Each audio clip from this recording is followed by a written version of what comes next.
hello everybody, and welcome back to the Curious Realms continuing coverage of Stairway to the Stars here in Las Vegas, Nevada at the Luxor. We're here with Joshua Sisler, yes. So sorry about that. That's perfect. Let me do that again. 3, 2, 1.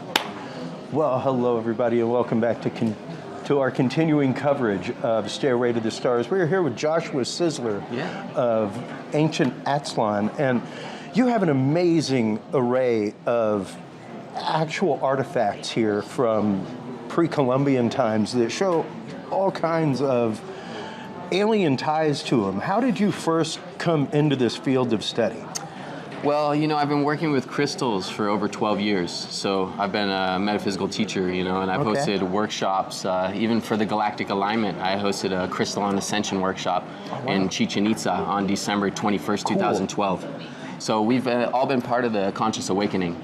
And I believe it was almost like an initiation into the realm of these sacred artifacts. Maybe I was tested by the crystal guardians for how I work and channel information. But yeah, around 2015, these artifacts were introduced to me. And once again, you have hundreds of artifacts around us. What is the history behind these? So the history is, these sacred relics are being found in a sacred little town. I like to say un pueblo mágico, right? It's a magical little town in central Mexico. And these stones are carbon dating back to roughly 8,000 years old. Wow. Yeah, and they're encoded with information. We have everything. There's probably 30 different topics around this, anywhere from serpents to UFOs to tablets to elongated extraterrestrials, right? To actual engravings of DNA. You call it. Things like that. Yes, Sumerian, everything, right? So we're gonna probably rewrite history when we validate this topic, And once again, this stuff, do you mind if we show one real quick? Oh, please do, yeah. Some of these things, folks, are absolutely phenomenal. And all hand-carved, hand-polished stone. Yeah. Let's get into, because some of these even, once again, have Anubis and things like that on the back. Yeah. It's remarkable to see things from other cultures being represented in the Americas. You bet. So, I'm sorry, I'm speechless, because it's still overwhelming the amount of things that you have. What are some of the things that you have gleaned from this? They are encoded with information. And I don't know if we want to call it sigil magic, but similar to when you look into the Magical Egypt series, how there's information that's been encoded into the artifacts of Egypt, right? We look into the Ram Sphinx of Karnak and how the actual goatee of the Ram Sphinx is actually a hidden depiction of the brainstem itself. And the purpose of the brainstem flushing cerebral spinal fluid into the ventricle of the brain that houses the pineal gland. Yeah. So it's actually encoded with information that actually is meant to activate our consciousness. And I think that even the visual codes represented on these artifacts are, even from accessing the visual glimpse of them, can activate your endocrine system. Maybe even just by seeing the symbols, we get activated. Maybe it brings a sense of awareness to that location of the brain. Yeah. We don't completely understand why it is that these things activate us the way that they do. But similar to how crystals activate us, I feel that they hold a vibration. Absolutely. And they may also hold a visual code. So there's two different ways I feel they might activate I am us, a huge believer in the use of crystals. I rarely travel without one in my pocket. I've got one right here. I give them to friends because I know they need a friend. Yeah. And to hear that same connection coming with this. Yeah. What have these artifacts taught you? How have they changed you personally? Wow. Well, it's a complete divine passion. They've driven me with a sense of purpose now, and I feel like it may take lifetimes to completely unlock the information that's encoded within these. So they've literally reactivated me, Yeah. And I believe, I was activated by these for a reason, because I didn't want to lose my passion for this metaphysical world, right? Yeah. And so these artifacts may have found me for a reason to reactivate me, give me a new sense of purpose in this life. And you've actually decoded quite a few of these, cleaned up the images, and put out a book. I purchased the book. The artwork is thank you. Absolutely awesome. I love it.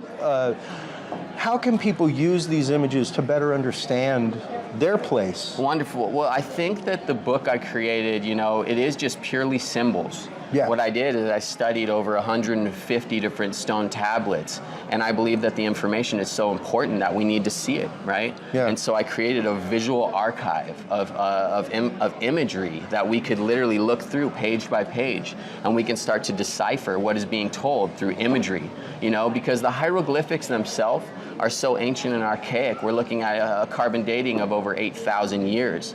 So we're looking at a forgotten, lost hieroglyphic system. Absolutely. And so it's going to take many different stone tablets to create the Rosetta Stone to completely unlock the hieroglyphic system. Sure. But when you look at the imagery, right, that you see on the actual tablets, those are being told almost in a comic book-like scene, which we don't need to be able to decipher the hieroglyphics to try and decipher what's being told through imagery. Absolutely. So that's why I focused on the images, because in all reality, you can use your own preference to look at these and say, well, I think that this is what they're trying to tell us. Well, and even to go back to why the cultures use the images, 90% of those people were not able to read. Yeah. They didn't understand the counting systems, things like that, but they did understand the sacred symbolism. They did understand what the representations of their gods and what they were doing meant. Yeah, I think that is an important thing to look at too. Who could understand the writing system in that timeline. Yeah. And that also gets into, the high priests and the magi's of Egypt being the ones of authority who basically had slaves and other beings that they didn't know how to access the high levels of consciousness because the information was almost hidden from them, but in plain sight. And when you take that one step further, even into the exodus of the Israelites from Egypt, the founding of all of that, and the idea of the high priests and how that became a locked system. Yeah. Same way as it was in Egypt, where if you were not part of the magical elite, if you were not part of the priesthood, this was not given to the common man. And I think that's maybe why this is also important to share with the world. Absolutely. We don't feel that we are higher than anyone. We are all one collective consciousness. And I think that might be one of the reasons why, I was initiated to do this work in the first place. When I access information, a metaphysical world as a metaphysical teacher, I never, held that information high. I gifted it to privately. everyone. I would. Exactly. I didn't keep it private. I would actually share genuinely to everyone. And I didn't pick and choose who I was going to activate. And that is probably the most important thing in the world with research is the open access to information. That is what blocks so much, is when things get buried, when things get archived back on a shelf, and when people do not have access to things like this. Truly. When I saw you guys setting up yesterday, and hours after you were set up and manning the booth, more things were coming out, and more things, and more things. It's like the panoply of artifacts that you have is just tremendous and amazing. And the fact that you are actively working on a museum right now for all these. Let's get into that a little bit. Okay, wonderful. Yeah, so, in divine time, this will happen. We're working with some funders that we aligned with at Burning Man, and they're going to be opening up an alien museum in Brooklyn, New York. Yeah, awesome. And I'm going to be hand drawing all of the diagrams for every one of the pieces as well.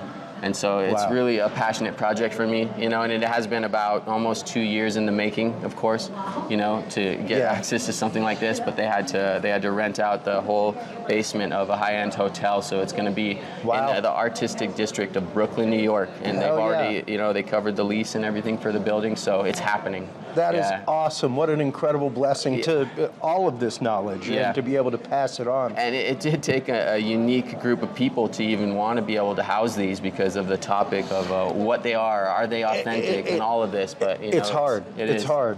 Yeah, and especially when you're talking coming up against our archaeological societies, things like that. It can be very hard to get people to want to back that. So the fact that you have is a beautiful, beautiful thing, man. Yeah. Your work is voluminous and amazing, and I cannot wait to see what you do with it, Joshua. Honor. Before we let you go, let everybody know where they can go to find out more about Atzlan.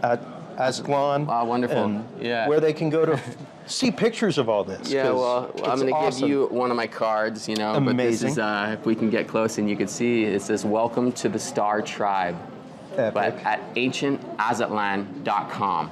And that's ANCIENTAZTLAN.com. Absolutely. And yeah, it's an amazing archive. We're working on it right now. We just got the website up and running, so it's going to be a work in the making. Awesome. But yeah, it's going to be exciting because we do hold one of the largest visual archives, and it takes a lot of time to get it all documented. Yeah, and to properly archive it, make sure it's ready and available and everything else. Yeah. Man, I want to thank you so much, not only for the time, but for your incredible work here. Oh man, I appreciate Thank you so much. While you are online checking out all of the amazing work of Joshua and Ancient Atzlan, make sure to stop on by Curious Realm. CuriousRealm.com is where you can find all the episodes. It's where you can like, follow, subscribe. It's where you can find the books and videos for all of our guests.